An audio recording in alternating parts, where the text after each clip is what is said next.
The appointed hour having arrived is 3:30 on Thursday, February 25th. Meeting of the Water Quality Management Committee will come to order. First thing on the agenda, with the body's permission, I think we'll have to wait until Virginia gets here to do this. So we would now want to move on to the second item on the agenda, which is to review 4 articles that are in the upcoming April town meeting. This committee does not make recommendations that show up in the warrant book. That's left to the Finance Committee and the Board of Selectmen and the Community Preservation Committee. But the Selectmen have asked for our input on these articles, since they all relate to areas that this committee has been spending the last 5 years examining and pursuing. So I think we'll go one article by article, and the first one is Article 13. To see if the town will vote to fund a 2-year continuation of the Little Pond Oyster Propagation Program, to determine how the money shall be raised and by whom expended, or do or take any other action on the request of the Board of Selectmen. Chuck Martinson will speak on the article on behalf of the proponents. Thank you so much for having me this afternoon. My name is Chuck Martinson. I'm the Shellfish Constable and Deputy Director of Marine Environmental Services. Just before we jump into the articles,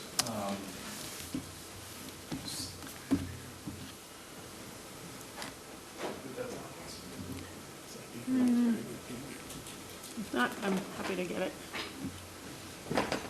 Maybe when it's behind the laptop, it doesn't work.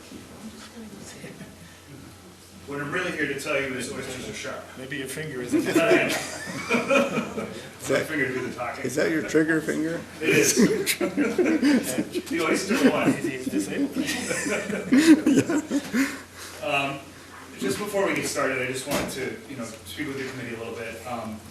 There's been a bit of a philosophy shift with how I approach shellfish and how we approach shellfish as a department. Just to kind of, this is kind of an all-encompassing, well, not all-encompassing, but it somewhat reviews where we're at with the department and kind of moving forward here with some of our projects. In order for the baymen to survive on our waterways, the hunters and gatherers and the farmers of our community need to establish symbiotic relationships. As a result of this harmony, our environment will inevitably be more sustainable for the interests of both. Should these relationships fail to forge, families who depend on the ocean and our bays for food and jobs will fail to thrive to their highest potential. Their individual legacies will be threatened. Moving forward from today, I find my responsibility as the Shellfish Constable to see that the bay, the baymen about the bay, and the family shellfishermen succeed in their individual legacies to continue in Falmouth. And what that really gets to is that we really do need to forge partnerships among wild harvesters, among farming in our areas, and among, kind of how we move forward here with our projects. The next slide, please. The first one that we're going to be looking at is Article 13, the special town meeting. Next article, if you could. What we're looking to do here is we hope to continue the Little Pond Nursery program.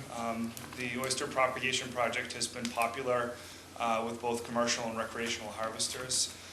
Our department has conceived a way for a large part of our program to be self-funding. This article allows for the oysters to be grown and sold to jumpstart a revolving account, which will be tied into a later article that we'll be reviewing. Again, this program ties to a revolving account, and it also has a tie to future aquaculture planning in the town. Next slide. This is a budget breakdown of where we're looking to go forward here. You'll see in the second line down that we're also looking to do some work in Bourne's Pond as well, and do some trial work over there, where potentially in the future we could be looking at possible public-private aquaculture in that area, in addition to some other locations. The other numbers have not drastically changed. Annually it's $55,300, and we're looking for 2 more seasons. And at the end of these 2 seasons, we hope for a large part of our program to be self-funding, so that we're no longer relying on the town for funds. That's the basics of that article. I don't know if Okay, why don't we go article by article? Sure See thing. if there's any comments or questions first from the committee. Steve? Are you gonna talk later about how it will be self-funding? I mean, we How can you- get into, some of the Sell the basics of it. oyster. I don't know that we want to hold, we're gonna get into everything this evening. Long drawn out conversation. That will be part of the planning process that we're going through. Oh, just wondering, in the article, although it's just it says it's for 2 years. Why is it just for 2 years? Did you pick that as a? It's that's the time frame that we're looking, that the majority of this, or a large percentage of this project could be self-funding after that time period. Oh, I see, so, okay, just to get it going. And, And I mean, and there's Yeah. also the other end of it too, that independent of it eventually being a self-funding program, it has been widely popular among the fishermen, both recreational and family members alike. and how much area would this take up of the, I know you designated 2 acres plus, right? But we have our current 2 growing areas at this point. Right, Yeah. right. Okay, and what else? I had one other thing. Okay, I think that's, yeah, okay, that's fine. That's, Virginia? So you will be starting with 2.5 million seed Correct. in the upwellers to begin with? Yes. Okay. And the oyster seed for Bourne's Pond, once it's reached a certain stage in the upweller, it will then move to Bourne's Pond. Correct. That's the 500,000. And the 2 million will move to Little Pond. Correct. Okay. And you, down at the bottom, you have the bags and everything. Yeah. 1,600 is in addition to what we already have as No, those are already built. They're already built. They're already pre-existing, so there's no additional infrastructure costs to run the program at this point. Okay. so, And if I could just ask more, so that total 2.5 million, does that max out what the upwellers are capable of handling? We have the ability to actually grow more. Okay. Yep, yep, we sure do. We're actually ordering additional upwellers as we speak. We have more upwellers that are being built in New York that I just ordered the other day, so. Okay. All right. no, I just, yeah, does this, the labor factor, does that include the relay of the oysters, or is that just for There's growing? a large part of, yes, it does include that. It does, But okay. it's not an additional necessary burden to it. We do use a lot of volunteer help Okay. from both commercial fishermen, recreational fishermen, and we actually had quite a bit of support from the Barnstable County Sheriff to do a lot of our work in that area this year as well, so. Any other comments or questions from members of the committee? Any comments or questions from members of the audience? All right.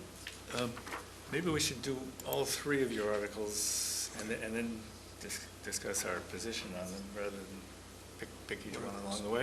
Are you ready for Article 14? Sure thing, yeah. Okay. They actually have 4. I'm sorry? They actually have. Well, he's putting on 3 articles, and you're putting on 1. No, there's another one, too. Our 4th one is for a bulkhead.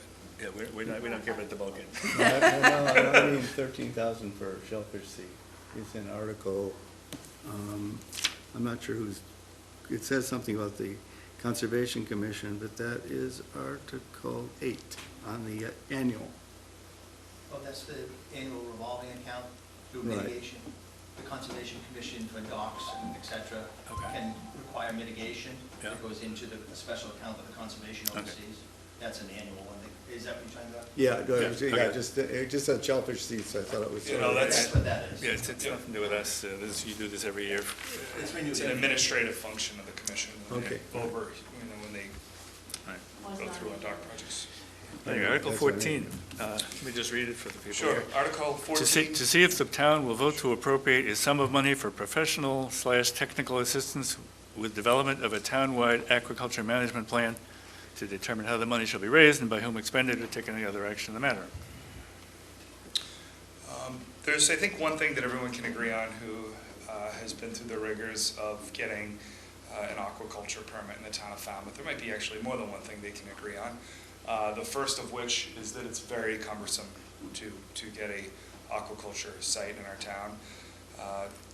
The process at this point is not overly streamlined, and we really need a comprehensive approach to aquaculture in the town. Currently, the system's disjointed, it's not user-friendly, and it frankly is obsolete. We're looking, the overall need in this is also to set performance standards for growers. And a lot of, where we'd be looking to set performance standards is that, there's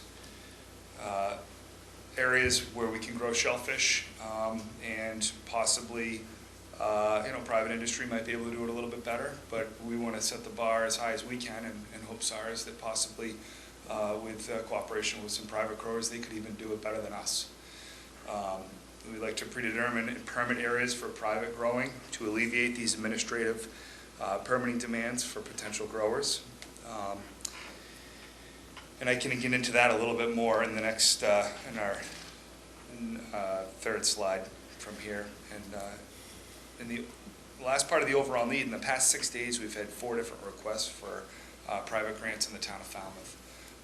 And that's, those are unofficial, the initial starting process where people call me, say, hey, I'm interested in putting a grant in, and it starts the process.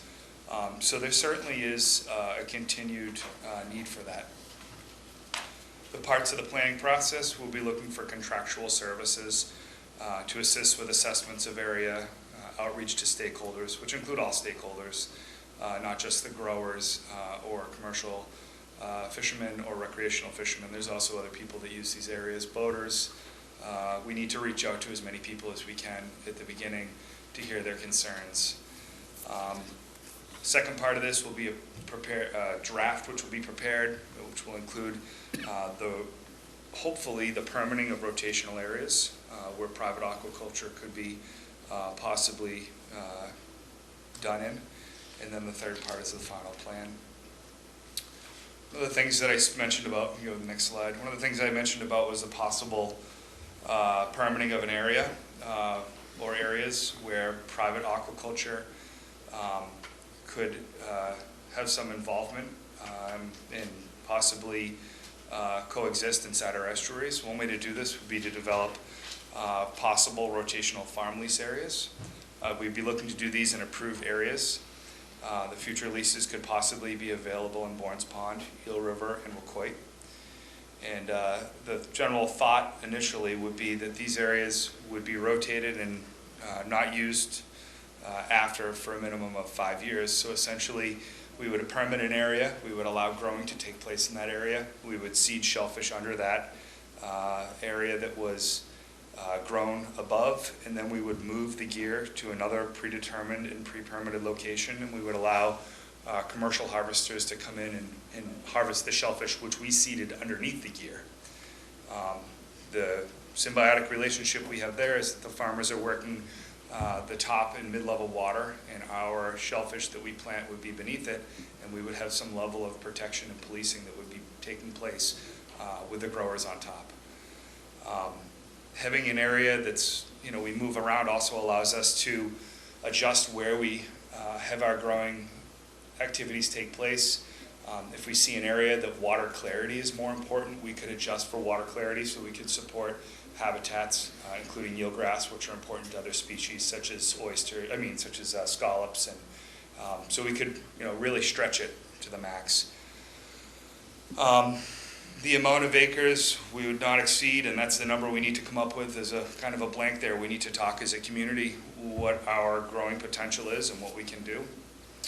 I think likely, and this would be something that would come out of the meetings, it would make sense for the current leaseholders in the community who have experience growing in our estuaries and our waterways to possibly have an opportunity to possibly take part in this program at the beginning.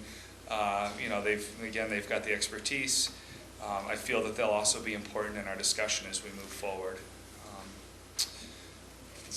Want to take questions now, or should we wait on those? Or? Well, is this your last slide for this That's the one? last slide on that one, yeah. Okay, comments or questions from the committee? Virginia? What's your time frame? You said you were going to issue an RFP, and Right. then you would have the first stage, second and third. What's your time frame for that? The time frame would be if it was approved at town meeting this spring. We'd like to have an RFP out hopefully by late June, early July. Okay. And then start working on it early summer. Hopefully have something in place and begin to be permitted by the end of hopefully next winter to start up for next spring for the initial grow. So the final plan would come out December, Probably a little bit later than that. later Yeah. than that? Yep. Okay. Yep. And one of the things that we have to do in these areas is we're going to have to do, our own survey work with the division, and we're going to have to get that done earlier than later because there's flora, eelgrass in those areas, which is deciduous. So we're going to need to get to that before we lose those stocks to get a kind of a comprehensive snapshot on what we're dealing with. So the assessment? The assessment, yep. Would take the summer? sort of. Yeah, the assessment would be one of the first things that we would need to do to actually assess the areas. Okay. And we would hopefully be doing that with the assistance of the Division of Marine Fisheries. Steve? I don't understand the not to exceed some number of acres. That sounds like some market thing as opposed to that there's so many suitable acres and wherever it's suitable, Sure. you'd allow it. It implies that there would be some suitable areas that you would not allow because that's over some magic number. Well, when I got back to the piece when I talked about speaking with all the stakeholders, what might be suitable area to grow oysters might also be suitable area to run your boat in, might also be suitable area to swim in. But So we need to establish a number with all the stakeholders, and it would really be premature of me to put a number out there without speaking with everyone to see, what the demands are on the resource. Oh, I understand. Yeah, that's all. In other words, it's not really a number of acres, it's that you need to allot different areas for a lot of different things. Correct. And once you allot those, there's only so many suitable acres left.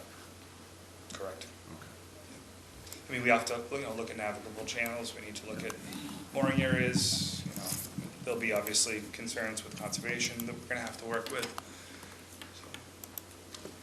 All right. Oh, thanks, Eric. I just had a couple, basically, I think in town we have sort of like, something like municipal waters that are sort of under municipal permit.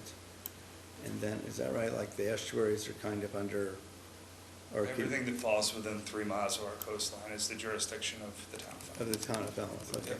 So there's not a difference though, like people have been applying for grants outside, like in Buzzards Bay and other places, but they could also apply, under this, anywhere, basically, including inland water. So would it be something, it would be like under a municipal permit, and then it would be kind of subcontractor leased under that permit to? The town would hold the permit and hopefully would be able to establish a certain period of time that we would be able to enter an agreement with growers.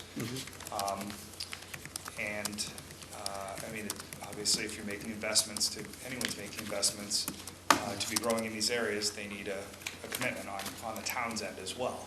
Right. The initial startup costs of any of these, it's not cheap. You buy gear, you're not going to use it for 1 year and decide it doesn't work. So it needs to be a well thought out process, but essentially these areas would be permitted through the town and then they would be subleased out. I see, okay, but some areas are leased in perpetuity right now, right? Offshore areas are. Offshore, yeah, plus, whatever it's called, with the Wacoit farm. Yeah, okay. Yeah, I mean, when you're working Yeah. within your estuaries, there's certainly more concerns in there, more resource concerns, more concerns about what's living and, what you're putting gear on top of and everything else. And, it's not just about the number of shellfish you can put out there, it's about the harmony and the relationship that you can kind of build amongst the other users of those areas. Okay. All right. You know that. No, I know that, I didn't, because I was just wondering if there'd be like two different types of way of going forward. One would be like that type of thing, the other one would be like the existing ones that are outside in the. I don't foresee that. Okay. All right. Chuck, as you think about asset allocation, are we thinking about areas being set aside for reefs? Would be Sure. part of So I mean, this process? part of any of our planning, And that actually gets into a few different things when we start looking at seeding areas. And I don't want to get too far off task, but one of the goals that we're looking for is in, say, for instance, in West Falmouth, we would eventually like it if for a while we could take a break from the naturally occurring harvest and stick for a little while with the seeded oysters that we put over there, in conjunction with us also growing the reef over there, which will be starting this spring. We'd like to see these historical kind of reefs redevelop and assist them getting there. We have enough oysters at this point to do that. It would not be overburdening to kind of go that direction. But as part of the process, for instance, I think in Wellfleet, they have actually applied to the state and gotten areas set aside relatively permanently as reef sites. Right. And it would seem to me as part of this planning process Right. that we, as we begin to allocate the areas in these coastal ponds, Yep. that we would want to apply to the I state think for that's a certain areas. good point to look at that. I mean, by default, we have areas that are not allowed for the removal of shellfish. However, they can spawn there and they can, set up reefs there, but that's certainly something to consider. Sure. Would this management plan consider market conditions? So for example, I feel like there's going to be a point where we're going to be growing so many oysters here in town that you could actually affect the market price of oysters and therefore You affect could or you couldn't the affect commercial the market? growers. Okay. Yeah, I'm sorry, you could or could not affect? And therefore you could affect the commercial growers and their income. Oh, okay. Is that something that's being considered, or? Talking about 12 million oysters, I mean, max of what this town could produce. I mean, we're talking about allowing private growers to grow in areas that they're not allowed to grow in right now. The town would not be taking those oysters away from the growers. No, I'm saying if the market became saturated with oysters, there may not be the incentive to start these private leases. I have no idea what that break point There's is. demand, okay, just to back up, we'll talk about oyster seed. There are farmers, as of last September, all the 1.5-inch oyster seed was spoken for in this region. You cannot buy 1.5-inch seed right now for this spring. There is such demand right now. I was actually speaking today with another grower from Falmouth who used to actually grow it and produce it, and he can't meet the demand. So, I mean, it's not, when you have oysters that are being shipped all over the world, one community growing, a couple million here, a couple million there, are really not, you're not going to flood the market, I don't think. Oyster market goes everywhere, all through Canada and all the way down through the Gulf. And it's a lot bigger than Falmouth, so. I was just thinking, I'm just saying in marketing, just as what Chuck was saying, I mean, a lot like the Wiana Oyster Company doesn't even sell one oyster. They produce millions on Cape Cod. They all go to Boston, and then actually a lot of them come back. So it's sort of, the whole marketing thing can be complex, and the growers could actually form some kind of there could be a commission or some kind of a coordinated thing for marketing and harvesting and different things, so. I mean, Wellfleet oysters, whether or not, if they come from Wellfleet, they're known as Wellfleet oysters. They might have come from many different number of farms in Wellfleet. When you have, obviously it would be helpful, I think, for all growers to have a name, Falmouth oyster, being recognized on that level. That really helps everyone, from the wild diggers who don't harvest them until October to, the growers who, grow them and can harvest them and sell them in the summer months. Any other comments and questions from members of the committee? Comments or questions from members of the public? Okay, that's Article 14. Your third article is in the annual, Article 7. To see if the town will vote to accept Mass General Laws, Chapter 44, Section 53E and 1/2 for the fiscal year beginning July 1st, 2016, for the sale of shellfish in order to support shellfish propagation, and the maximum amount of expenditures is $35,000. Or do we take any other action in this matter? The purpose of this account, next slide if I could please. The purpose of this account is to support our municipal propagation program while at the same time reducing reliance on taxpayer funding. It gets back to what we've talked about up to this point. I think for a program to be successful, and we're working within the resource, we don't want to be a burden on the taxpayers at the same time that we want to benefit our communities. We have the ability to do that here, simply stated. Next slide, if we could. The people will benefit from all of these articles: the environment, the commercial shellfishermen, the recreational shellfishermen, the current and future Falmouth aquaculture farmers, our local seafood dealers, taxpayers, and visitors. It's pretty broad-reaching. That's all. I take questions. Any questions or comments from committee members? Well, I just have a question. It's more a generic question than specifically to this. But when you have, so you would be basically selling product to recoup some of the cost in producing. And I don't know, I know that the law allows that, but I just don't know how that might be taken by the other producers, because now the town would be kind of in the same realm of commercial activity, and it might be, it's allowed, but I just am wondering if you've talked to growers and harvesters about. I've had some individual meetings with some folks to discuss it. I had one today with probably the largest oyster grower in town, who sees a lot of benefit from it, sees the need for it as well. There's also the piece that you need to think about, well, two pieces. First of all, there's a demand for it that exists right now, and that, in an open market, if there's a demand, people can be out there filling it, and it's not being met by right now at this point. The other piece to it is that there are other communities above and beyond just, other growers. There's other communities that are looking at, how oysters will affect their nutrient problems and their reefs and everything else. Mm-hmm. And there's a need for those communities to have oysters, which is also not being met. Very similar. We've seen it in Mashpee. Rick was initially looking to get a bunch of quahogs over there and just couldn't get them. Same thing happens with oysters. If we started growing quahogs right now, it's not like, oh, how are we affecting the quahog market? They're all shellfish. It's not just same. It's really the same thing we're talking about here. There's, I think that demand's going to continue to grow.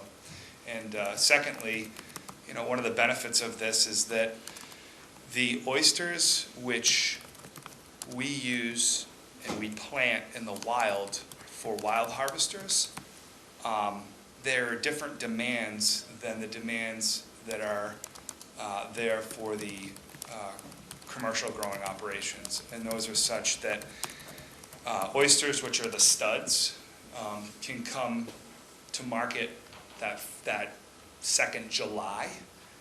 And those studs, to us, if we plant them out, they're almost too big to sell on the market by October when we open. We're actually looking for runts, believe it or not. So the studs are almost too big for us, where they would be a very excellent shellfish for a private farmer, particularly one who is getting going, to purchase at a reasonable cost, hopefully, and be able to only touch them 2 or 3 times and triple their money in a matter of 2 or 3 months. It's a very interesting point, because I've been actually seeing, I've talked about this a bit lately, but if our aim was to grow, we're doing like, what, 1.25 inches, 1.5 inches now out of Little Pond. I mean, if the target was like for 1 inch or something, right, and we packed them in, then we might have, it's sort of like not giving them such a head start, so then they do grow to the size that, right, that would be. Well, a lot of our dealers also locally have, petite licenses, which are for, I believe at this one, 2.5 inches. So, I mean, those could even go to market even sooner than that, and only touch them maybe once.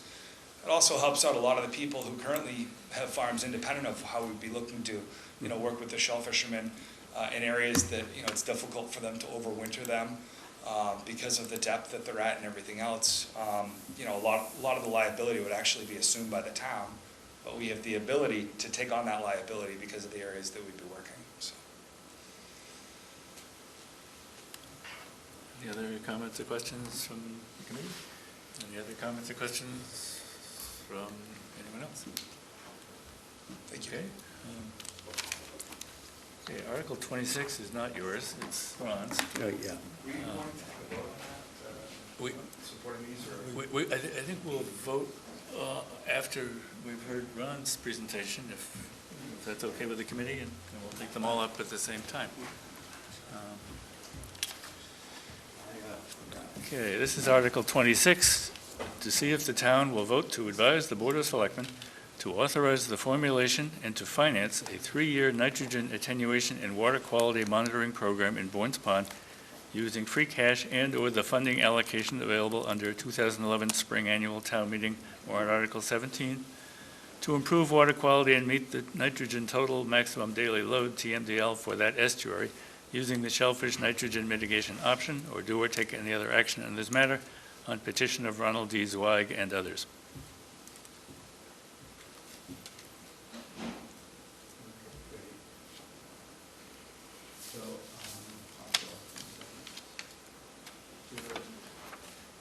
We have the,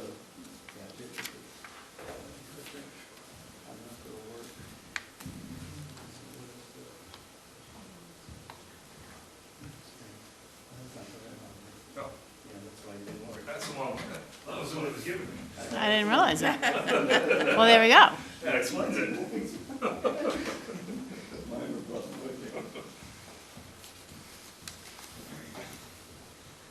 Okay, great. Thank you. Thanks, Eric, and thanks, everybody.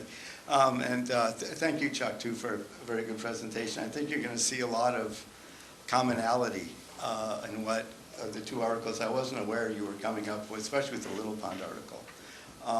And this was sort of to be sure that we kept the ball rolling with Little Pond and to move from there. And also to the rest of the committee, some of this material you've already seen, but I thought I would just go through the whole thing again. Now, if I can remember how to use this. Nope, that didn't do it. This one. Oh, no. Or do I just click the middle button? Is that right? Just the one on top? There you go. Okay. So what this is based on, the basic concept comes from experience largely on Cape Cod.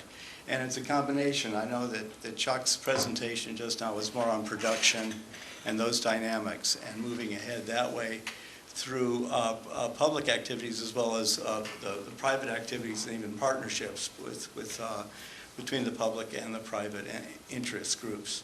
And so this is largely, but the focus of what Article 26 is about really is, yes, producing shellfish, or particularly oysters, but at the same time, continuing our committee's mandate, which is to advance the water quality management aspects in the town of Falmouth, particularly in estuaries. So this is really the main thrust of what it is. It's a couple-fold. So coming back again to a slide that Sia had shown us, there was it was important that the calculations have been done that show that about 4,000 kilograms of nitrogen need to be controlled per year in Bourne's Pond. And Bourne's Pond so therefore, it's got an excessive load, and that needs to be targeted. And there are basically then, with inlet widening, the way it's designed or the way the calculations have been done, we estimate about 2,000 kilograms could be removed, or the consultant could be removed. This is an estimate, like many estimates, but could be removed. They'll be verified through monitoring when this goes forward. So basically, there are two paths that I'm suggesting, and one of them is to, of course, continue with the good work that's being done on permitting of the new bridge for the larger, longer bridge for the Bourne's Pond inlet, as has been worked up in the plans and approved, actually approved by the town. The cost is about $5.52 million. We don't know what that will be. Some of the bidding's been coming in lower lately with a lot of our infrastructure projects, it seems, but we could see. But that's the current estimate. But when we think about changing the bridge, we have a bridge there. It's 50 feet wide, And it was built, there are 2 dates on it, 1985 and 1986. So I would look at the 1985-86, let's say it's about 30 years old. And I contacted the Department of Transportation, the bridge, Shane Sousa there, and he went through all the records on the bridge and came up. He said we can expect like a 50-year life expectancy with the existing bridge. So we still have 20 years of bridge there at least, based on inspection reports and the way the bridge was built. So we've still got time that we would be discarding, basically, which is an opportunity cost that would be there. So, and here's the bridge, and you go out there and look at it, it looks pretty good. I mean, looking at it is one thing, but the state inspection reports say that it is in good condition. It's the George Sousa Bridge. George Sousa was a legendary shellfish warden in town, so it's kind of interesting bringing these concepts together with the bridge. He apparently wanted the inlet wider, but we may now have a way of doing it, keeping it as it is. And actually in 20 years, if the shellfish option were to work, we probably only need to replace a smaller piece of infrastructure. So anyway, so now moving on to the second parallel path, which is to move ahead and following, actually, I think it was great that the Marine and Environmental Services Department is moving ahead with particularly the Little Pond project. And as I mentioned, it's consistent. I mean, from what I read, I didn't know the details which we got today, but from what I read, this is all very consistent with exactly what the town, what the department wants to do. And so it continues the Little Pond Oyster Propagation Program, and that's really quite important because it could be significant in taking care of the 12% of the nitrogen load that the sewer won't deal with, or according to the modeling. Monitoring will tell us, but there's still 12%. So it's good that that goes. And actually, it should probably be increased somewhat. And as Chuck says, the market is there. So, and then it's also moving ahead in this way. It's also consistent with the spring, 2011 annual town meeting warrant article 17 that we've been using. But we still have after 5 years, $560,000 that was allocated under that article for wastewater projects. And so it's on 5 years. So there is still money in. Some of this is committed. It isn't all. It's not like we haven't gone through the breakdown of how, if any of this could be used for Article 26. We'll have to discuss that in time as a committee, but we would just have to see what's fungible and where things might go. Article 17 has changed radically since it was designed. Some components are completely gone. Some things have been added. Some have gotten smaller, bigger. Some funding's not moving, and we've really. It's been it's been very dynamic, and the committee's been very responsible in its recommendations to the Board of Selectmen with regard to how that funding is best used in the reality of today. And since 2011, we've learned a lot, especially through the aquaculture. So again, and thank you, Sia, for another one of your slides, but in using this,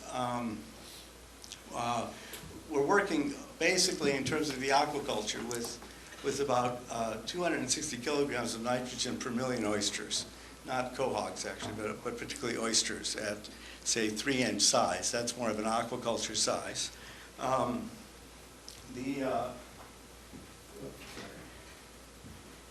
Brought my lunch. No, I have some things. So in looking at this then and using that as a figure, the Army Corps of Engineers, so we're thinking of bottom planting. This is all based on bottom planting in Bourne's Pond. And in this case, the Army Corps of Engineers guideline wouldn't really apply because that's more for gear, area for gear, because it's just planting like we plant quahogs in town. So this is the other factors that we'd be looking at in terms of denitrification associated with the shellfish, with oyster reefs, with other things. These factors need to be be looked at more and considered, and there's also a seasonality factor in that there are about 10 volume changes. I mean, on a volume basis, there's like 10 water exchanges from just fresh water entering Bourne's Pond per year from groundwater precipitation and the Bourne's Brook. So that means that in the wintertime, there's no real problem because those nutrients remain as dissolved salts, basically, and move out through the inlet that I showed a moment ago. And so it basically, we really have to deal, as the Massachusetts Estuaries Project findings are, that we really are concerned more about the summer time when oysters grow. Now, the oysters that we were growing, as Chuck is saying, we think about 3-inch oysters, but these are the oysters in the picture. But to give a sense of what they are from a hand standpoint, this is like 4.5 to 5 inches, and this is a bigger one, but the smallest ones that I was harvesting were like 4 inches out of West Falmouth Harbor after 16 months.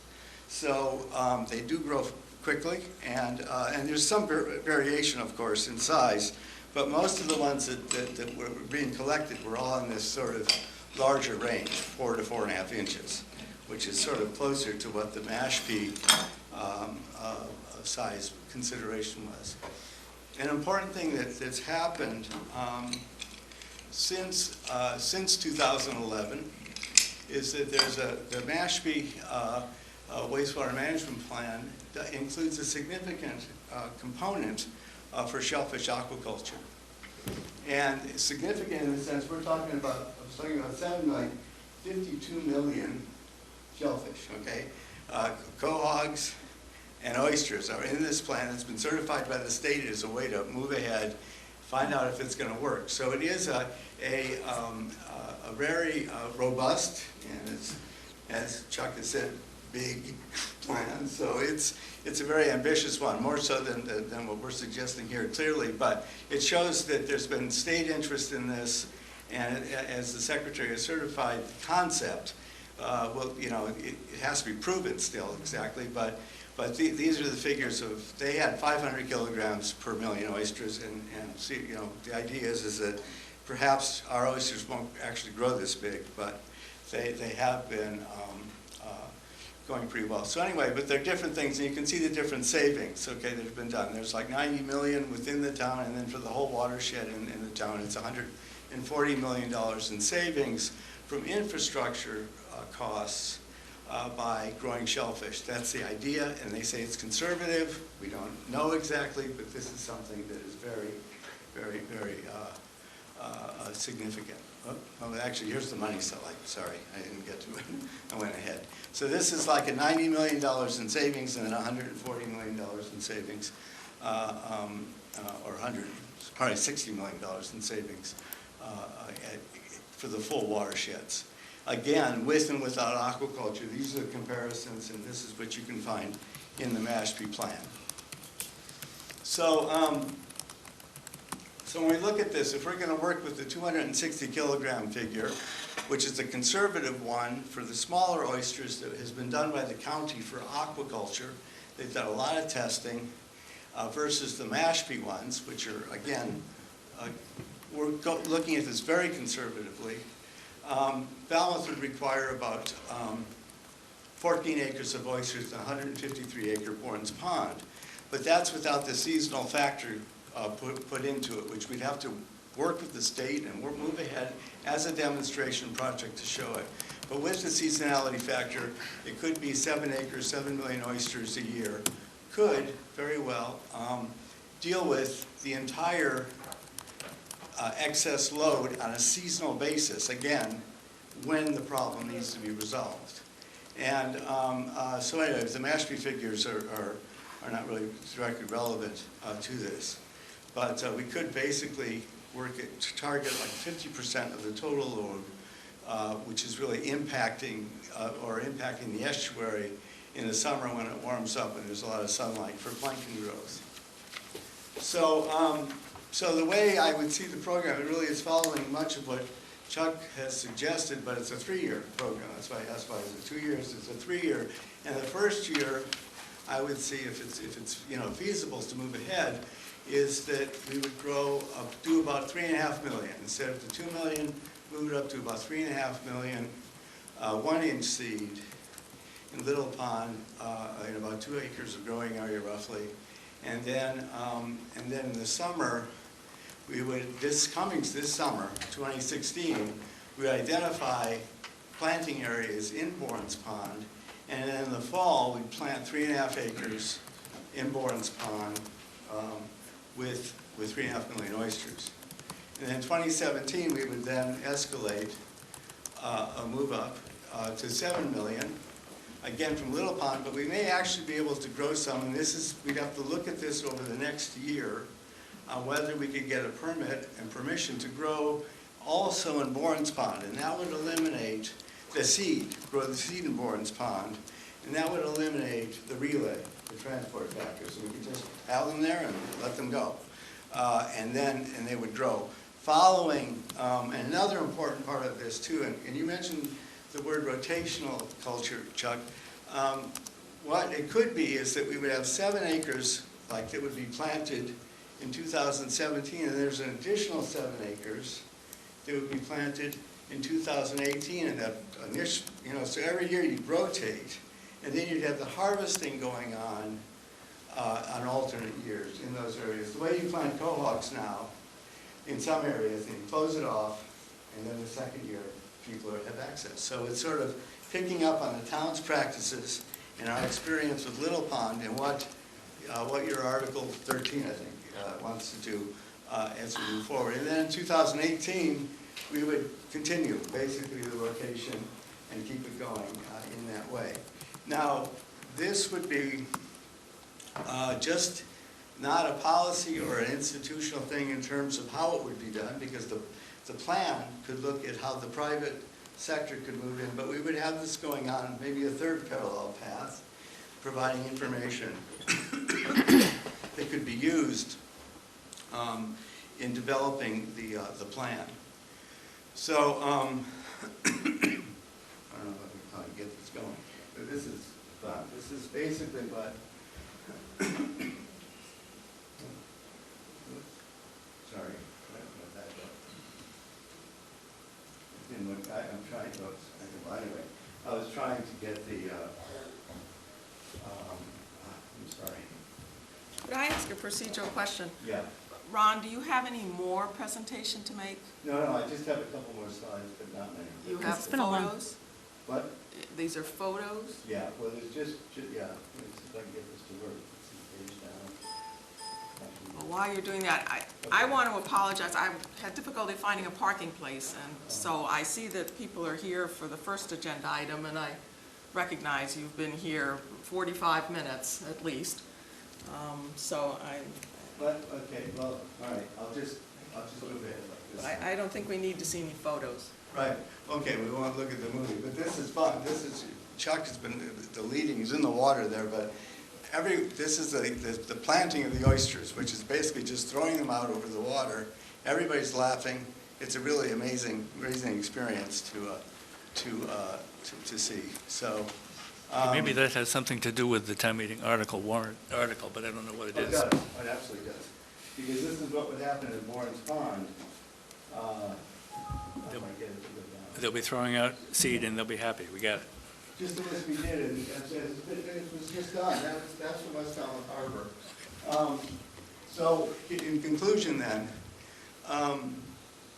I see, we continue with the permitting of the bridge for inlet widening, and we basically work with that and get that permit in place, and then test this out to see if we can save the town a bundle, and see if the aquaculture can achieve what our data is showing us today in from a pilot demonstration to a full-scale demonstration, and then to working within this budget, which is more or less exactly along the lines of what Chuck was mentioning, but it would be looking at a slightly larger program this year and then moving to doubling it next year. So, and we need water quality monitoring included, and then we could see if we can go forward. And so the idea is then to see how much funding may be available from Article 17, and then if the town would supplement that, and then and along with their budget, which they have, are asking for. So it could be a very nice synergy and a very good cooperative effort between wastewater and aquaculture and the environment department. So that's basically it. So thank you. Thank you. I would make a motion to table the discussion on these 4 articles that we've just heard so that I can give this report on the permeable reactive barriers and not keep these residents waiting any longer. Moved. Is there a second? So it's a motion to table the discussion on the warrant articles. Okay. Discussion? All in favor? Aye. Opposed? The ayes have it. You're on. Okay, I'm sorry, and I do see Brad Stumpke, and next to you is? Ingrid. Yes, of course, Ingrid.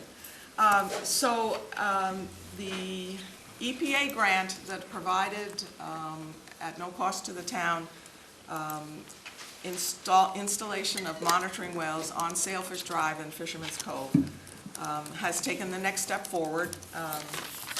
The wells on Sailfish are in. There are 6 wells. There is also an upstream well on Tarpon Road. And then based on the information that they gained as they put in the monitoring wells, and that's information in terms of water quality and soils, they then made an in-the-field decision of where they would put piezometers. And the piezometers are positioned basically every 10 or 15 feet, all the way down as far as they could drill. So there are actually 6, as I remember, piezometers from the water table and then sort of every 10 to 15 feet all the way down, so that we would have a continuous, more or less continuous profile of those, of that area of the aquifer. The place that looked best for the installation was in front of the park that is owned by the association. All of these wells have been flush mounted, so they're basically at the elevation of the soils. I noticed a little bit of raking of clods of dirt might be in order, and so Sia and I are gonna take care of that, and that will happen within the next week.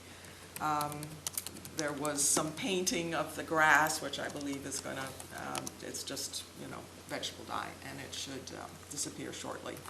They will come back at the end of March and take water samples, and then again in April, and then there will be a report in July, and that will end this first phase. Are there any questions from the residents? Brad? No? Okay. Maybe from the committee? Yeah, any questions? Any questions from the committee? Provided a map. I sent a map to the committee showing exactly No, where. I'm just saying the public. Yeah, I don't have a map with me. Well, I can save it, I can put it up there if you want. Oh, okay. Yeah, That would be great. okay. That shows exactly where they are. There are 3 properties, 4 properties actually, that have wells. They're in their front yards. They're in the road right-of-way, so they're not actually on private property. They're in the Sailfish right-of-way, but it looks like your front yard to some sense. And then in the area in front of the park. Well, take me a minute, I guess if people want to see it. It's just the one image, right? Are you interested in seeing a map of where they all are? We know where they are. You know where You they know where are. they are. That's what I thought. Okay, And all right. your front yard is one of them. Okay, Thank you. all right, then I Okay. don't need to put it, unless the public, for the public. Yeah. So that's the end of my report. Okay. Comments or questions from the committee? Comments or questions from the public? My only comment is I think the dialogue has been very good between the contractor and the committee. They've done their best. We've got somebody in here that's told to nitpick, but we put him back in the bottle. Probably a good thing he wasn't at the microphone with it. Okay.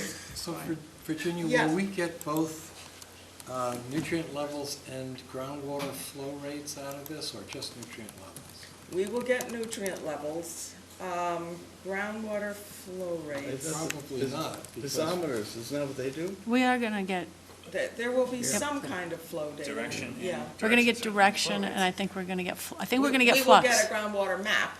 Yeah. There is a second part to this field study, but it doesn't come until after the report in July. So that's why I'm hesitating on answering your question.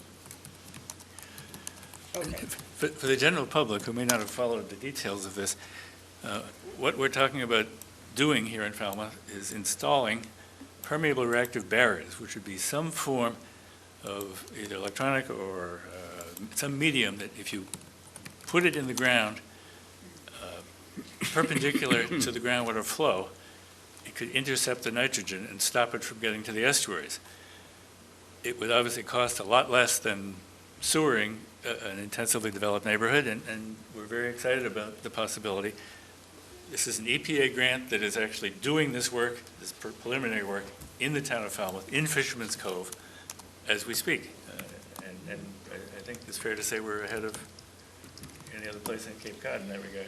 Well, we're actually one of 5 towns. So they're Barnstable, Mashpee, Orleans, and Dennis? Dennis. Also have some kind of permeable reactive barrier effort going on. And out of that mix of 5 towns, the EPA will select 1 or at the most 2 towns that they will do a whole nother round, and that will be an actual pilot program of a permeable reactive barrier. So we're in the running at this point for that. Okay, thank you, Mr. Chairman, and again, I'm sorry I was late. No, thank you for your support on this project. Yes. The Fisherman's Cove people have been really good. Thank you. Okay, back to, I guess we got to get a motion to take it off the table. Okay, motion to take up agenda item 2, the warrant articles. Do we hear a second? Second. Discussion. Okay, all in favor of taking it off the table? Aye. Aye. Opposed? Okay, we're on. Okay, let's go one at a time here. Article 13. Now, what we're doing here is making a recommendation to this selectmen, the input of this committee as to whether or not they should support or not the article. Can I ask a general question Sure. before you go one by one? So, when these articles talk about the selectmen finding the money for some of these activities, could that include coming and using the Article 17 funds? No, No, no. not on these 3. On the No, fourth on the one, on the petition- fourth one possibly. On the petition article, because that's the way the wording reads, Okay. Article 17 money could be on the table. But the other articles are standalone, and so it will be taken from available funds, either as raise and appropriate, or it will be taken from free cash. Okay. And I think it's fair to Thank say you. they have no intention of looking toward Article 17 for this. Article 17 has been paying for this program for the last 3 years, and the premise here is now we're handing it off. We're not going to keep paying for it with Article 17. Well, we might. Yeah, we know that. Eric, we might continue to pay part of it. Well, if Article 26 prevails, that would be possible, but Right, we might unlikely. continue to pay for part of it. Okay, so let's start with Article 13. Now, you all heard Chuck's presentation. Any comments or questions or a motion? Okay, this is for the Little Pond Nursery, 2 million, which will be grown there and then relayed to other areas, and a $500,000 that will be grown there and relayed specifically to Bourne's Pond. Yes. Part of the 2 million could potentially be sold. Oh, could potentially be sold, okay? Right. All right, all Good. right. Good point. None of that's actually in the wording of the No, article. it's but not. It'll come up Okay. along the way. Okay. Okay, so I would move to recommend that we recommend to the selectmen that they approve Article 13. That's a motion. Second. Made and seconded. Discussion? Is there monitoring included in this, water quality monitoring? It does Not in the article. equipment, labor, contamination. Right. Which is a test, right? That article does not include any specific monitoring because we're transitioning from water quality just to propagation. Propagation. Okay, motion has been made and seconded. Who made the motion? Sorry. I don't have to record who makes the motions. do Virginia I? made the Motion. motion, I Matt seconded it. seconded. I'm Was not to good. recommend to the selectmen Motion to approval- recommend to Board of Selectmen that they approval of approve. Article 13. Yep. They have already, Or they support it. well, if it's put on the warrant by the Board of Selectmen, so I'm not sure what our doing. It's on their They- request. I think what we're doing is Yeah. saying that the Water Quality Committee supports it. Okay, well, yeah, Would the that wording be a should be better way whatever to the phrase it? wording might be. Okay, Yeah. move that the water quality supports Article 13. That's right. Right, It's fine. motion to, I just got to get this one right, I'm sorry. I'm not a note taker by trade. All right, move to, Support. thank you. Move to support Article 13. Is that it? Okay, moved and seconded. Discussion? All in favor? Aye. Opposed? Guys have it. Article 14. This is the Comprehensive Aquaculture Plan that would involve issuing an RFP. There are 3 phases to it: assessment, the draft plan, and the final plan. And you said it would take nearly a year. It would take into next year to accomplish. And no specific cost was at least mentioned. I believe the finance committee is recommending 25,000. 25,000. All right, I would move support of Article 14. Moved and seconded by Steve. Discussion? I just have, so this is starting from scratch, as far as we know? We don't have one, so yes, it would be a townwide. How it's starting with, with the consultation is, yeah, okay. Any other comments or questions? Okay.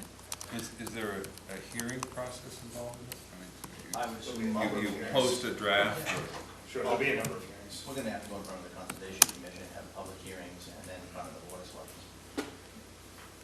Okay. Further discussion? Okay. All in favor? Aye. Opposed? Guys have it. Article 7 in the annual. This was to supplement the propagation budget in the amount of $35,000. To establish the revolving account to that we es- can deposit money into, yes. Okay, and to establish the revolving account. And actually, technically, it's to accept a section of the state law that allows you to do these things. Yes. Okay. So, moved, I'll move to support Article 7. okay, moved and seconded by John. Discussion? I just have one question. Okay, Matt. I was confused by the fact that you talk about selling shellfish and then there's expenditures of 35,000, so. Yes. Basically, the way the statute reads is once the account's established, the town has to put a maximum amount. So if shellfish are sold, we can deposit up to that 35,000 into the account, and then as we have future expenditures, we can draw out of that account so we can start to wean ourselves off the taxpayer money. Okay, thank you. Steve? why does there have to be a maximum? It's obvious why you have a fixed amount that you put in. Well, if you But see. why can't it go over that if you sell more oysters? Well, because the statute requires a maximum. If you look at the next article in the annual, all of the existing revolving accounts all have a maximum expenditure designated. It's just required by the statute. You have to pick a figure. It can't be open-ended. But I don't remember all the numbers from your slide because Chuck didn't want to talk about the details of how you, so I let. Well, I can tell you where the Don't remember. 35,000 came from. That's about what we spend on Little Pond seed. Yeah, it seemed small to me compared to some of the numbers that Chuck put up there. Oh, it is. There's no question. That's why it's not going to pay, it's not going to create a situation right off the bat that's paying for our entire propagation program. Not even coming close. But it will pay for the amount we spend on Little Pond shellfish seed, which is 35,000. And I guess I thought the intent was that in a few years, everything would be self-funding. Well, So to me, this is like, I want to open a hardware store, and I'm passing a law that my bank account can never go above $10,000. It's not going to well, work. as we said, this account has to be reauthorized every spring. Oh, and then you can raise it. Correct. We have to go back to town meeting every spring to get a revolving account reauthorized. Interesting. I just was wondering, actually, on all of, it had nothing to do with these articles specifically, but I feel like we're becoming like a super precinct meeting. And in precinct meetings, you only really ask questions, and most of the discussions on town meeting floor, you don't make a decision about articles, but we seem to be doing that. Is Yes, we that? are. But we're not a precinct meeting. No, I know we're not, but it's sort of kind of interesting. Okay. I think the difference is the selectmen specifically asked us for a recommendation. Okay. Yeah. All right. Okay, Article 7. So did we call the vote on Article 7? Has not been We're voted doing yet. it now. Oh. Okay, the motion has been made to advise the selectmen the committee supports Article 7. Further discussion? All in favor? Aye. I'm Opposed? abstaining from that one. Ron abstains. I just don't know enough Okay, All right, myself. so, okay. And since we have a petitioner here who has presented Article 26, as a courtesy, I think we should allow the petitioner to make a positive motion if he so Okay. chose. Yes, I make a motion that our committee support Article 26. Motion's been made. Is there a second? Well, I want to hear the reasons why other members of the committee don't like that article. I guess I have to second it to hear those. So I'll second it. That's right. Okay. Motion's been made and seconded. Discussion. I have a question.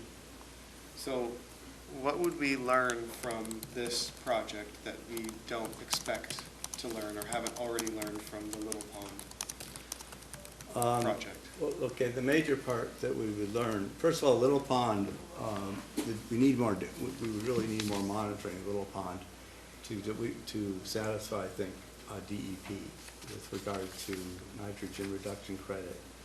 In addition to that, this project would start out with would initiate a monitoring and evaluation from bottom planting, which we haven't done any of that in terms of the impacts, specifically as a structured research or demonstration exercise. So it would be focused on that aspect. So that's the major part of it. Little Pond was really just looking at the impacts of growing seed in floating gear, and not so much of what a larger scale intervention could do. That's the main point.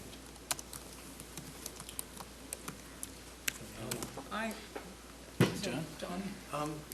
One of the things, Ron, which concerns me a little bit, we've just recommended 3 articles, one of which is for us to spend a year really planning how we want to allocate these ponds to a variety of uses, including boating, aquaculture, beaches, swimming.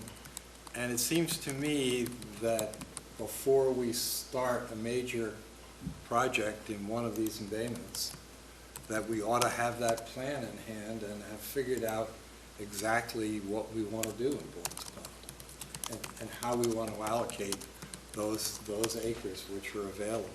But, John, I know, yeah, I don't think that, basically, what this is, it's a way to provide information to the town on the feasibility of doing this type of thing. How it would be managed could be evaluated, will be evaluated if it goes ahead, by way of getting data, working with the department, clearly, or, basically, the department would be very much involved, I would hope. And it would be a way to get more information about this type of thing, because we don't have that kind of a direct experience, particularly with bottom planting, and it would be right now an extension of existing practices in town insofar as planting and rotation of areas that are planted for harvesting. So with the target of water quality. And on top of that, the important thing here is that there are two parallel paths I mentioned, and one of them can end up saving the town $5 million at this point in building or widening the inlet, whereas it might be that is a major element here, because from the data and from the knowledge, because I don't want to delay or have any too much more delay on the inlet widening demonstration if it proves to be warranted.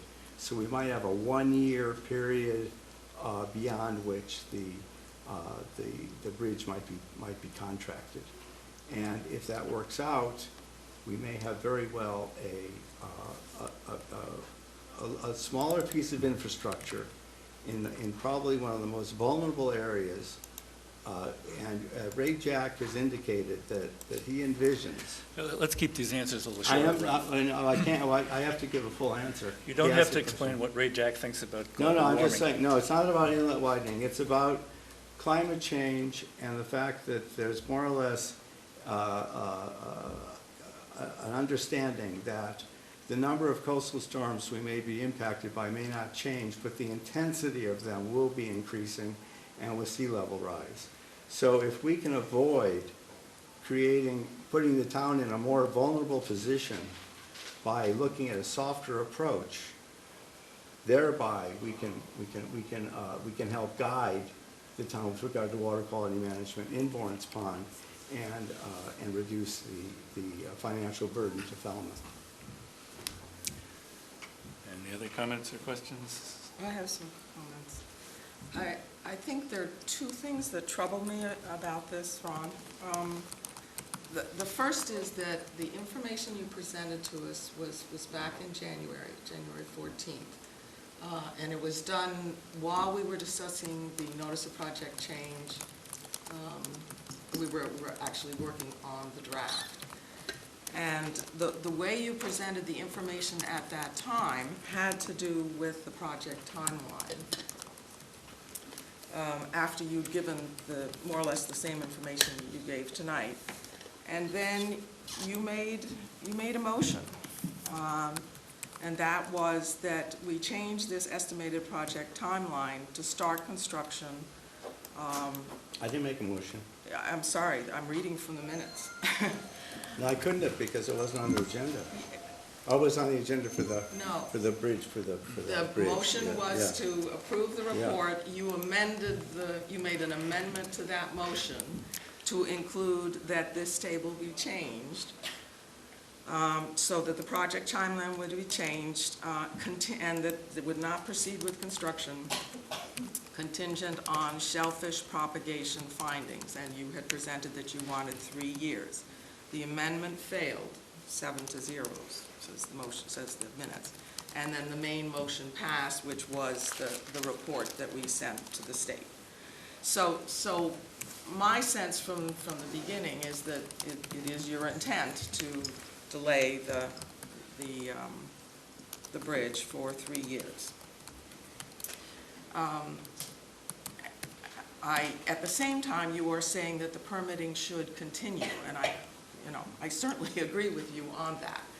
And it seems to me that the propagation proposals that have come out of DMES are in fact moving towards having shell fishery in Warren's Pond. It's just you want it ramped up faster than what they're proposing. Petitioners do. Petitioners, Well, well. let's not get too about this, Ron. Okay. We all understand who the petitioner is. All right, okay, fair enough. You presented to the selectmen that you were the lead proponent, so I'm addressing you as the lead proponent. Which you are. So it's to have it done faster.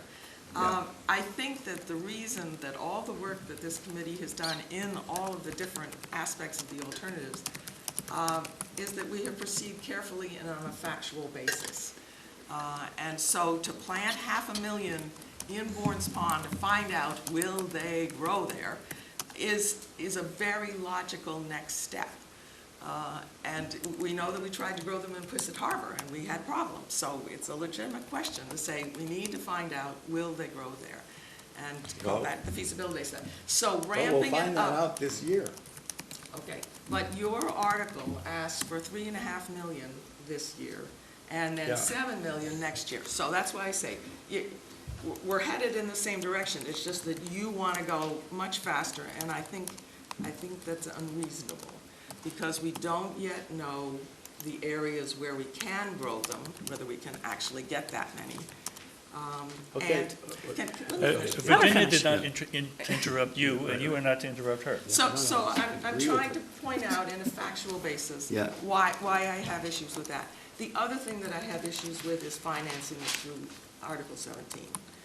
And if you want, I'll just stop at this point, and we can talk about what I've said, and then I'll talk to you about Article 17. Well, at this point, let's see, who else would like to be recognized? This is not a debate. I'm sorry. Steve? I agree, I don't want to see it financed through Article 17. I think it should be self-standing. But it seems to me the real issue is, this whole committee has come across the town as saying that oysters could be a big part of removing nitrogen, and that they're less expensive or even cash flow positive item. And here's an opportunity where Ron is claiming that maybe they would remove enough nitrogen that we wouldn't have to do this inlet widening. But if you don't prove that soon enough, the inlet is going to be widened anyway. So is there any disadvantage to delaying the inlet widening, not the permitting part, but the actual bidding and construction, long enough to see if he can prove it? Or do we have some reason to know that to believe that he can't prove it? I just have, well, I just want to say I agree with Virginia, or basically, and I think that we could go with the 500,000 this year, and then go to 7 million next year. So therefore, we know from 500,000 how they do, and then we can decide whether to go forward. So that that sounds to me like a really good suggestion. Okay, we have an issue of financing. And I also think probably going from 500,000 to 7 million that's a real jump. Well, it's 500,000 in Bourne's Pond only, anyway, okay, you're gonna. Okay. And let me say, Go ahead. Well, okay, Steve? If 7 million is a ridiculous number, because I see some influential people implying that it might be, then let somebody say that. In other words, that the other uses of, it's sort of pretty obvious to people who know that perhaps that Bourne's Pond is such that there's no way with the needs of boaters and other uses that you could grow 7 million there. In that case, I would vote against Ron's article. But I want to hear somebody say it. Okay, comments or questions from members of the committee? I'd like to make a comment about 7 million oysters in Bourne's Pond. I'd like to make a comment about 7 million oysters in Bourne's Pond, and I'd defer to DMS if they think differently. We've done one boat visit, gone up and down, actually two of them. And finding suitable bottom is going to require taking all of the shoal that's currently a quahog habitat and that is well used by recreational quahog family fishing. So the other thing in the presentation, it was that 7 million can go in 4 acres. And I don't think that's right. 7 acres. You said your presentation has 4 acres for 7 million? We're not See. debating it, you're speaking and he's See. not. Sorry. Well, But so you asked to the question. allow, She didn't ask a question. to bottom plant 1-inch seed that will then grow out to full harvest size, a good rule of thumb is 1 acre per million. So we're really looking at 14 million, because that 7 is if you only consider the seasonal load. So to deconstruct this a little bit, 7 million oysters will not get the 4,000 kilograms. It will get 2,000 kilograms. So there are several layered assumptions. And the first one is, are there 7 acres free that you would bottom plant oysters. And I would say it's not at all clear that there are without taking this existing recreational area. The other is that to truly get the load reduction, this 4,000 kilograms that we're shooting for, we're really talking about 14 million oysters, not 7, by the numbers. And of course, if denitrification works, and if this works, and if that works, we might be there. But those are a lot of different assumptions. So I just, from the presentation, wanted to remind the board that we're really talking about not getting the whole load with 7 million oysters. And there being a lot of muck. And we've heard from other growers that there's more muck than bottom. So. Other comments or observations from committee members besides Ron, who has had plenty of time for his comments and observations? I have another comment. I have some observations. Okay. Oh, sorry, Eric. You go ahead. Okay, Please. this committee has been in existence for 5 years, and we have developed a process that has worked exceptionally well. It involves ideas from every source in town, from the state, from any other place, any ideas that will reduce nitrogen in our estuaries, we have entertained. And the way we entertain them is to take them to a working group that is set up for that particular area. And in this case, we have a shellfish working group, of which Ron is a member. And this proposal of his never went to any working group. He brought it straight to the committee on January 21st, and it was discussed at length, and as Virginia pointed out, voted down unanimously. It came back again with a presentation on January 21st, where I don't believe a vote was taken, but certainly the tenor of the conversation was great skepticism with many of the assumptions that were involved in the presentation. I've been a town meeting member for more years than I'm going to tell you, but I cannot remember any instance where a member of a town committee proposed an idea to that committee, had it thoroughly discussed by the committee, had it not accepted by the committee, and then filed an article for town meeting to implement it nevertheless. The effect, obviously, is to bypass the committee's judgment and to short-circuit the process that was set up by the Board of Selectmen for appropriating funds for this committee's work. So I have a problem with the process. I have more of a problem with the substance. The very first study that was done in this town by MEP of Bourne's Pond recommended in as strong a terms as the MEP ever recommends anything, that the quickest and most cost-effective and most environmentally benign way to reduce a lot of nitrogen in Bourne's Pond was to widen the inlet. Not widen it in a crazy number, widening it to the level that George Sousa recommended 38 years ago. That has been the course that the committee has followed, that's been the course that the Board of Selectmen have followed, that's been the course that the town meeting has followed, that's been the course that the voters have followed, to pursue that as the most advantageous way to do this. This article basically says, let's try something else. It talks about taking money from Article 17, which had perhaps a dozen different uses, and basically it tries to allocate a big piece of that money for this one purpose, for this one proposal, which has not been vetted by our working group, not been agreed to by anyone else on the committee. And to go to town meeting with this, I have real problems with that. I am disappointed. Ron has made a great many useful contributions, and his insights to this committee have been extremely helpful over the course of time. I am disappointed that he has chosen this route to pursue his idea. And that's all it is. It's an idea. It's not a plan. There's nothing on paper. It doesn't, all the questions that you have to ask before you grow shellfish have not been asked, much less answered by any responsible body, not by EPA, not by Division of Marine Fisheries, not by our own folks here. Nobody. It's an idea. It's a wishful idea. And if shellfish were going to do the answer here, that would be great. There are ways to pursue that. This committee has pursued shellfish propagation in more detail and more depth than almost any other town in Cape Cod.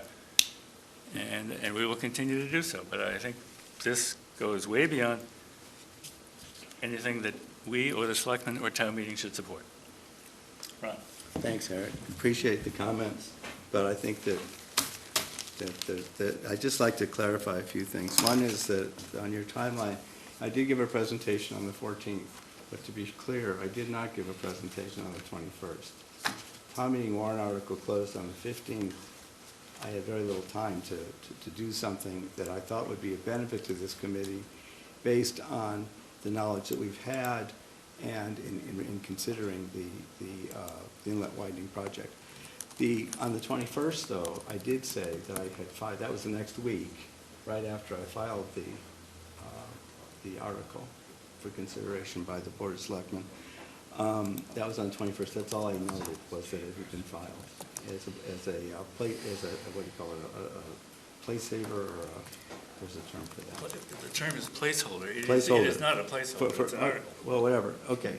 But it can be it can be amended. So the other thing is, and then another thing is that C is right, that you can't grow 7 million oysters in 4 acres, but you can grow 7 million seed, which is what my slide showed, in 4 acres, the 1 inch, not the full size. So there's a technical issue with that. And I would still endorse, though. I mean, this is not a committee proposal. Let's not get too confused. I mean, I can be both a citizen and a committee member. I mean, this is a different thing. And so, as a citizen, I was involved in this article.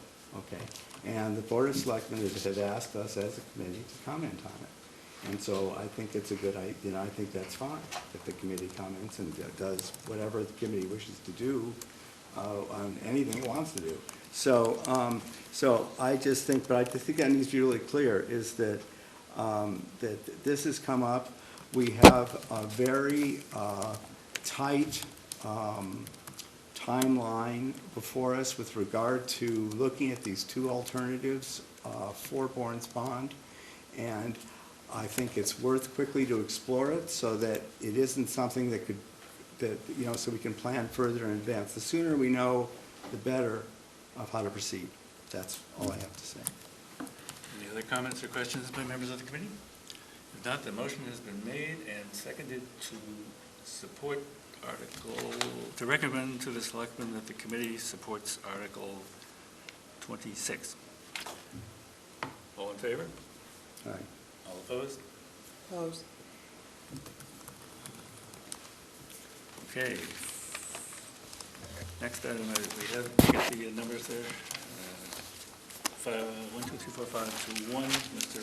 Zoig voting in favor of his article. 1, 2, 3, 4, yep. 5. Okay, next item on the agenda, letter of support for grant application to Mass Environmental Trust by the Provincetown Center for Coastal Studies. Everybody got a copy of this letter, I presume. Yep. It implements a vote that this committee took. I will send it out unless anybody has any additions or corrections or subtractions.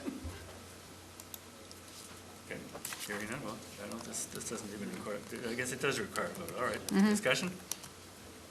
Motion? Motion to Send it? have you sign it, yeah. Okay, moved, seconded? I'll second. Moved and seconded. Further discussion? No, all in favor of sending the letter of support? Just as a one thing. Okay. No, C and I had a discussion with Amy Yeah. Costa, and so we've been through working out the details, so it's Okay, so- well worth going ahead. Okay, good. Okay, all in favor? Aye. Opposed? The ayes have it. Report of members and staff. Who's got, I had a really quick one. you've got a good one, I know. You got a good one. I got a really quick one. I just want to do my quick one. Beth Daly from the New England Center for Investigative Reporting has contacted the Buzzards Bay Coalition, and the coalition wanted to let us know. She's doing a story on what DEP not having funding, how that impacts the environment negatively. So her thesis is that because DEP doesn't have any money, it hurts the environment. And the Buzzards Bay Coalition is being interviewed about how not having TMDLs hurts the environment. So a number of towns have not gotten their TMDLs, so they're not doing anything.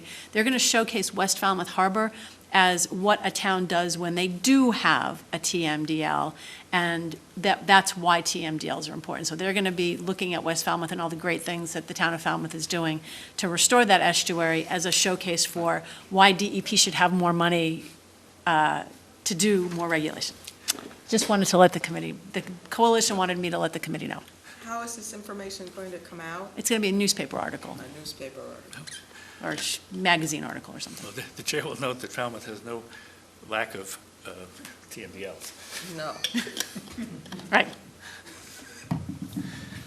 Thanks. Any other reports? Steve, I think, has a incendiary one. I want to give a brief but complete history of the stream nitrogen remediation working group.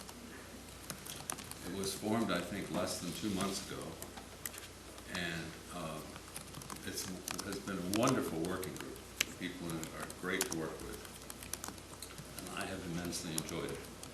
And we came up with a scheme that no one has found any technical objections to, that could save the town roughly $14 million. However, we cannot proceed with it because we've been told that it would not be approved by the Conservation Commission. We've not officially approached them, but Virginia and John and others warned me that the permitting process would be extremely difficult, and they are right. But so we did the right step of looking first at what would be the most, or not very first, but very early in the process, what would be most likely to shoot down the project.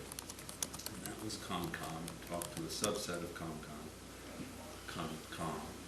and found that indeed they had absolutely no interest in it. And that applied not just to the Coonamessett River, where we could remove 5 metric tons of nitrogen a year, but to the other rivers in town.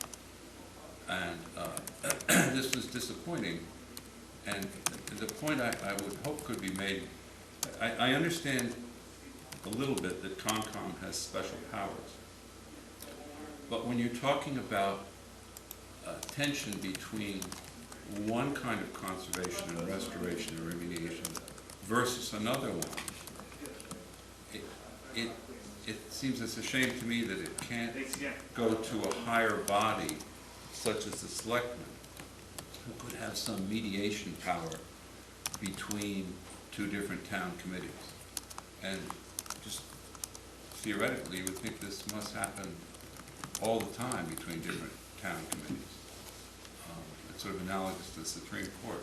Somebody once told me you can't make any 2 laws that won't clash with each other somewhere, and or 2 interest groups for sure. So I just hope somebody will educate me more on that. But otherwise, I think we should disband this working group and no longer spend any time on this project. Comment? Sure. Please don't disband. I'm sorry you had a rough ride. Being in a river, there's also a state law called the Rivers Act.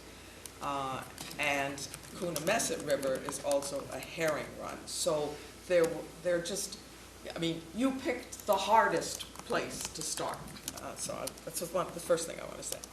The second is that the state has drawn a line, and there is a map by map, there's an atlas that shows where the river ends and the estuary begins. And I believe that it is still possible for you to test this concept in the estuary, not the river, and that you will vastly reduce the hurdles that you would have to go over. I didn't bring those maps with me today, but I would be glad to. I've sent them. Okay, so We have them. Okay, so let me finish. And then the third is the concept of trying to intercept the nitrogen that is being delivered to these estuaries by these rivers is an important concept to pursue. And so I wouldn't give up. I think we're going to have to, change our angle of approach. But I still think this working group is useful, and so if you're going to make a motion to disband it, I'm going to vote against it. Slavery was outlawed sometime. Look, can I respond to? Sure, and then run. No, you go ahead. No. Are these boundaries also the boundaries, I mean, obviously there's no sharp boundary, but are they approximately a substantial transition point between fresh and salt water? Yes, some of them are. Each, as we remember, each one of these is unique. So there's some places where it'll work and some places where it won't. Because there's a technical thing that we probably shouldn't take time with here, but John has pointed out to me about the problem of using PRB type technology, denitrifying in salt water. Mm-hmm. Okay. So there's maybe a technical thing there. Yes. My point, your point about in the river is well taken, but we were not going to be physically in the river. We were going to take some water out and put it right back in 1 foot downstream. It doesn't matter. And you touched the river. That's That's what he found. He learned. But the people that I spoke to, although they mentioned that, that was not the basis of their objection. Their objection was emotional and qualitative. I can't speak to that. And it was not based on the laws that you're alluding to. That's why I would love to hear whether there is any possibility of some mediation process. Ron. I have just actually two different points on this. Well, one is that we did have a meeting and had a discussion about some of the activities that are going on in the Coonamessett Basin, we call it, basically. And they are really trying to, quote, restore the river to as much as it could be from as far, as natural as possible, with the focus, one of the major focuses is on nitrogen attenuation. So it's habitat and nitrogen attenuation. So both are there in their plan, if I'm correct, Steve. They talked about how they expected that to be. But they have no idea of the quantities. They may well be small. Right. Well, they don't know yet, but they have to do some measuring. But that was one of the focus groups. The second thing is, it's also quite interesting along these same lines, perhaps, and it seems to be, is that at Monday night selectmen's meeting, the Rod and Gun Club put forward a proposal with regard to the Childs River, which is sort of the same kind of thing that's going on in Coonamessett, kind of, in a way. Well, maybe. I mean, that's the way it was sort of presented, but they did give they're trying to get it to a certain condition. I'm not sure. It seemed to be returning it, getting invasive species out and trying to get it more like what Fran Smith did, I think, with the Quashnet, and trying to get trout unlimited, to try and get it back as a run. So I thought that there are a couple things happening with rivers, though. However, the Rod and Gun Club is doing it. We may want to also talk with them a bit about that with regard to our mandate. I saw that presentation watching at home. Yeah. And Gary Anderson made the presentation, and he was very clear about what they wanted to do. But I believe, again, with the Corps of Engineers, they're going, I don't think they visited the regulatory side of this, and they're unfortunately in for some difficulties. If an area is under agriculture, it has somewhat greater latitude, and again, it's all spelled out in the regulations. So the grower was able to move the river around, the grower was able to create a pond, But as Rod and Gun Club, I'm afraid, I think they may have some difficulties there. Their ultimate goal to restore the area to some degree can only help us in terms of nitrogen, and clearly no fertilizer is going on the bog, so that's also a plus. It's a very difficult thing to do, and so you really have to say, okay, here are the regulations, that's the framework within which we have to work, and then pick your choices, and that's why I'm saying working in the estuary, where it's clearly classified estuary, will increase our chances of trying Right. something. Well, I think that would be an important point to bring to the Rod and Gun Club, because they need to really, if they've overlooked that, then that's really central to what they Yeah, should be doing. that I'm was just the- saying, that was the it's- first I'd seen It's it. just another Didn't know about it. in-stream kind of activity that, you know, as a member's report, that, you know, well, you saw it as well, so it was something that is moving ahead. Not so, they weren't talking about nitrogen though at all. But they No. were, but that's. They were another talking about thing, yeah. rivers. Yeah. If you would, let me just mention to Steve, when Little Pond, our project there was first proposed, the same member of the Conservation Commission who you have encountered had the same response to our proposal then, that we were not going to see that happen. And as you see, these things evolve from that point. But that's where some people start the conversation. It wasn't just, it was everybody.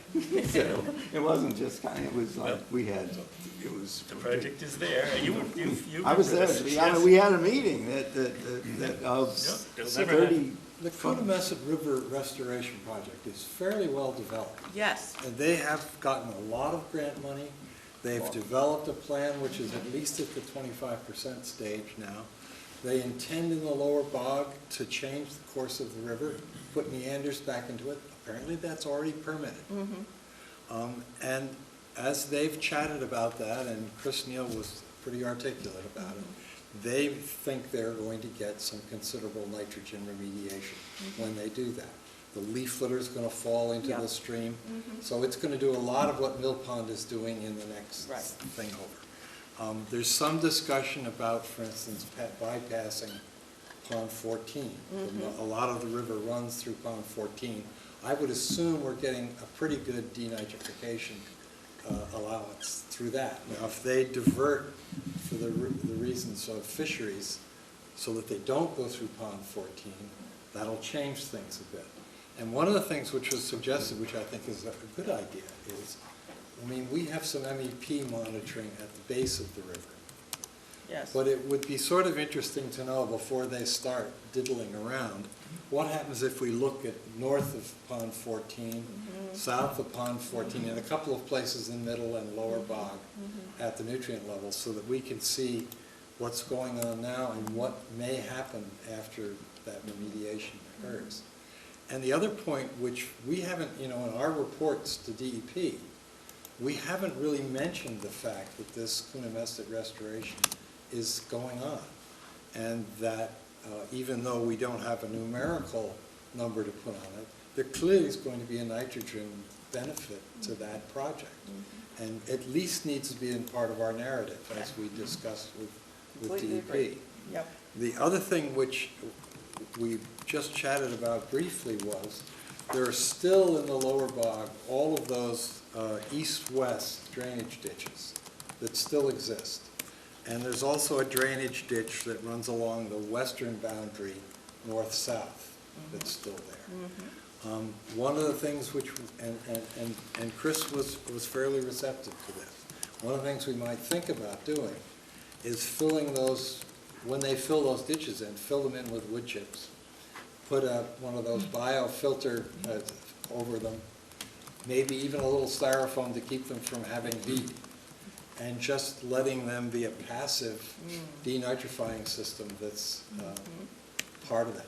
That is not in the stream bed, and I think there they might be receptive to us thinking about doing something a little bit outside of the boundaries. So in that respect, now the other thing that I worry about as we think about moving down past that barrier into what's defined as estuary. Right. Whenever you have any saltwater intrusion, sulfate is a much better terminal electron acceptor than nitrate. And oxygen is better than sulfate. So what happens if there's sulfate present, you will enhance denitrification. Not denitrification, sulfate reduction. And with the production of hydrogen sulfide. So you've got to be really careful about, that's one of the problems with getting the reactive barriers too close to the edge of the And ponds. that's why we're advised to be 200 feet away. So this is, a real problem. Yeah. How do you think about this in that area of the estuary and not enhancing sulfate reduction?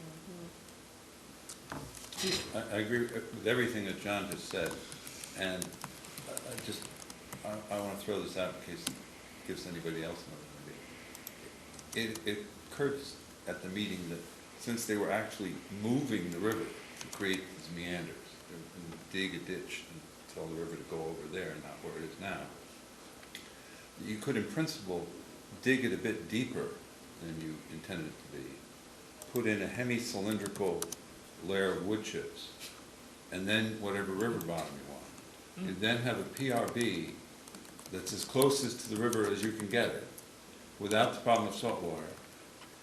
The marginal cost would be very low. Kind of like George's layer cake down there. Yes, an upside down with flow up instead of down. Upside down layer cake. Flow layer And cake. it would be out of sight, out of mind. It couldn't possibly do any harm, I don't think. The problem with this is that it would interfere with their existing permit, which I can sympathize with. I mean, their overall project is a wonderful project, and I'm not against it. I just have a problem with the inability to combine good things in one better thing. And I think that the monitoring that John mentioned, I mean, perhaps, excuse me, we should contribute Article 17 money to it, or at least advocate for somebody spending it to get before monitoring Well, here, along the length of that river. Somebody should do before monitoring. I don't really care how it's paid for. Before they do their restoration and then after monitoring. The other interesting piece of their project is as they produce those meanders, normally when a river meanders, you strip sediment away from the outside of the bend and deposit them. And their way of stabilizing that, and is in part of their permit, is they're going to embed a bunch of old trees sort of horizontally with the root systems out into the river to slow down that thing. So in fact, without mentioning it, we lost an opportunity when we deforested 13 acres for our long pond filtration plant to supply them with all the trees they needed for this project. But I assume that they'll find a place where they can get trees that they can embed. But you can see in their plan, and that is in effect burying cellulose. right, right. So it may not, because it's not in chips, it may not occur as rapidly, but you may also get an enhancement of denitrification through that. But one of the things that's interesting is that they don't really expect to have like a river there, like we know is a stream, kind of. They expect it more or less to grow in, and that They expect it to be a trout stream. Right, but the fish, they say, don't need a big, they can find their way, because that's the way they used to do it. Back, it was sort of a grown-in thing. So it's really very much like a very strong ecosystem approach that will let it do its thing, basically. We can give it a chance and return, as John said, return it. But around that pond, was it pond 12 or whatever it is? Pond 14. 14. Yeah, there is a bypass channel, right? It's Yes. already There is a there. little bypass. Yes. I don't think the total flow goes that way. Yeah, no, I don't know. But a they're- lot of it does, because I know the channel, I've walked it. But they're talking about, they're worried about pond 14 getting warm in the summer Yes, and adding hot water Sure. to the stream, which will discourage trout. So Yeah. they're thinking of, as part of that project, to bypass pond 14. okay. Could we then just follow up, if you think a monitoring program makes sense for the Coonamessett River in terms of the amount of nitrate that's in it, I think that somehow the working group should generate a proposal or some sort of plan, and then we can think about whether we want to fund it and how much it would cost, a before and after, because if we want ultimately to get some nitrogen credit from it, you're going to need to know the before and then the after. Yeah. So we're the most logical group to at least take a look at that. Which means it can't disband. And your resignation is not accepted. That is a reasonable task for the working group. Okay. And the Concom seemed quite amenable to us Uh-huh. doing whatever Okay. monitoring we want. That's like They motherhood love- and apple pie. they love mine. Reject them all. Any other reports of members and staff? Okay, if not, we have a minutes of the prior meeting, which was sent around, and everybody had copies of it. This is the February 4th meeting.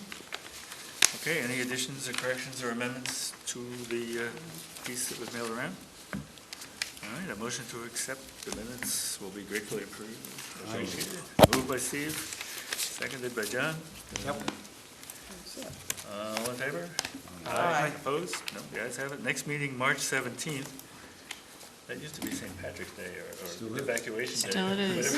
whatever. I can't wear this. A holiday in Boston. Okay, so it's March 17th. Ron won't be here. Is everybody else presumably going to be here? Expect to be here. Okay, I'll be here. good, great. Okay, motion to adjourn. Matt isn't here, but would you like to do the honors? Sure, the other man, I'll second that. Okay, Matt has moved and seconded. All in favor? Aye. Opposed? Aye. Thank you.